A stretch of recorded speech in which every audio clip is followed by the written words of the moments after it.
একটা জিনিস না আমি বুঝি না, এই রাতের বেলা যে ক্ষুদাগুলা লাগে এগুলো দিনের বেলা থাকে কই? রাতের বেলা ঘুমাইতে গেলে এটা ওটা খাইতে মন চায়, তারপর রাত 3টা 4টায় উঠে একটা রেসিপি বানিয়ে খাই। আচ্ছা তার আগে বলেন তো যে আমার মতো কার কার ডিম পোস্ট করতে গেলে কুসুম ভেঙে যাবে? কিন্তু আজ থেকে আর সমস্যা নেই, কুসুম ভেঙে গেল। এই কুসুম ভাঙ্গা ডিম দিয়ে একটা সুন্দর রেসিপি বানাই ফেলছি আমি, এন্ড বিশ্বাস করেন ভাই, দিস ইজ দ্য বেস্ট ডিমের রেসিপি এভার।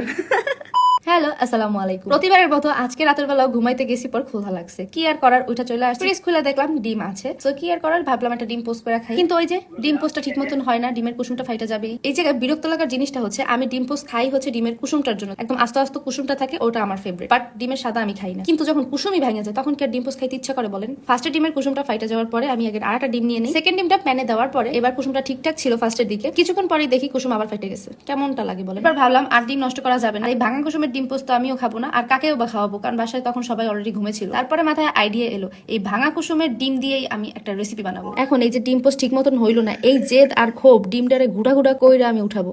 এখন এই গুড়া গুড়া করা ডিমটা দিয়ে রেসিপি বানানোর জন্য আমি পেঁয়াজ কুচি করে নিতেছি। ডিমের কুসুম ভাঙা যাওয়ার জেদ এখানে এসে মিটাইতেছি পেঁয়াজের উপরে কুচি কুচি করে। এরপরে শশা কুচি করে নিতেছি, আমি কিন্তু ছোলা সহই কাটতেছি, কারণ হচ্ছে আমি ছোলা পছন্দ করি শশার। আর 3 টুকরা রসুন কুচি করে নিতেছি। রসুনের খোসা ছাড়ানোর ইজি একটা ট্রিক বইলা দিতেছি। রসুনের কোয়া নিয়ে এইভাবে একটা চাকু দিয়ে চাপ দিবেন, দেখবেন একদম খুলে গেছে। মজার কথা কি, এই যে রেসিপিটা বানাইতেছি এটা কিন্তু আমি এক্সপেরিমেন্ট করে করে বানাইতেছি, আমি কিন্তু আগে বানাইও না আর কোনো শেখা রেসিপিও না। ভাবলাম যে এই গুটার ভিতরে কি কি অ্যাড করা যায়। এরপরে তো ওই পেঁয়াজ টিয়াজ শশা এগুলো কাইটে কুটে নিলাম। এরপর ভাবলাম যে না রেসিপিটা মনে হয় মজাই হবে, এই জন্য আরেকটা ডিম এক্সট্রা আমি পোস্ট করে নিতে নেই। মানে পোস্ট তো আর হবে না, ওই তো কুসুম আবারও ভাঙা যাবে। কিন্তু না, এবার যে কুসুমটারে এই যে লাড়াচাড়া করতেছি, এত কিছু করতেছি, কুসুম কিন্তু ভাঙতেছে না ভাই। যখন চাইলাম আস্তা কুসুমালা ডিম তখন হইলো না, আর এখন আমি গুঁড়া গুঁড়া করা ডিমই চাইলাম, এখন একটা আস্তা হয়ে গেল। কেমনটা লাগে বলেন তো? এখন এই আস্তা ডিমটা দিয়ে আমি গুঁড়া গুঁড়া বানাবো। না থাক, তোরে আমি পরে গুঁড়া গুঁড়া করতেছি, তার আগে আমি একটু রসুন এরপরে পেঁয়াজ এগুলো একটু ভাজা ভাজা করে দিই। আমি বেশি একটা তেল খাই না, এই কারণে কিন্তু এখানে আমি একটু তেল দিই নাই। ডিম পোস্ট করার যে তেল ছিল কড়াই, তো তাতে কিন্তু আমি পেঁয়াজ আর রসুন ভাজা নিছি। এরপরে আমি কুচি করা শশাগুলো দিয়ে দিলাম। এরপরে সবকিছু একসাথে একদম ঝাঁকানাকা ঝাঁকানাকা করে ভেজে নিতেছি। এরপর ওই আস্তা কুসুমালা ডিমটা দিয়ে এখন গুঁড়া গুঁড়া করে নিতেছি ফাইনালি। এরপর আমি একটু টমেটো কেচাপ দিছিলাম, কারণ ভাবলাম এখানে একটু টমেটো কেচাপ দিলে মজা লাগবে জিনিসটা। আর দিতেছি অনেকগুলা কাঁচামরিচ, কারণ ইদানিং সব খাবারে ঝাল খাইতে বেশি ভালো লাগে। এরপরে দিলাম ডিমের ভিতরে লেবুর রস, যেটা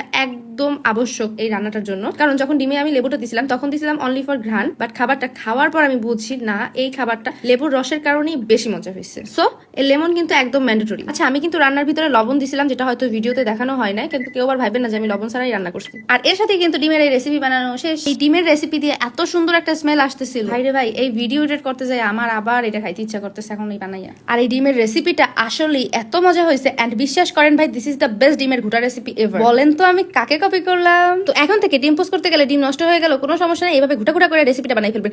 আচ্ছা ভালো কথা, পারলে বলেন তো এই ফুল ব্লগের ভিতরে আমি ঘুটা ঘুটা কয়বার বলছি কথাটা? আজকের মতো এখানেই বিদায়, আল্লাহ হাফেজ, আসসালামু আলাইকুম।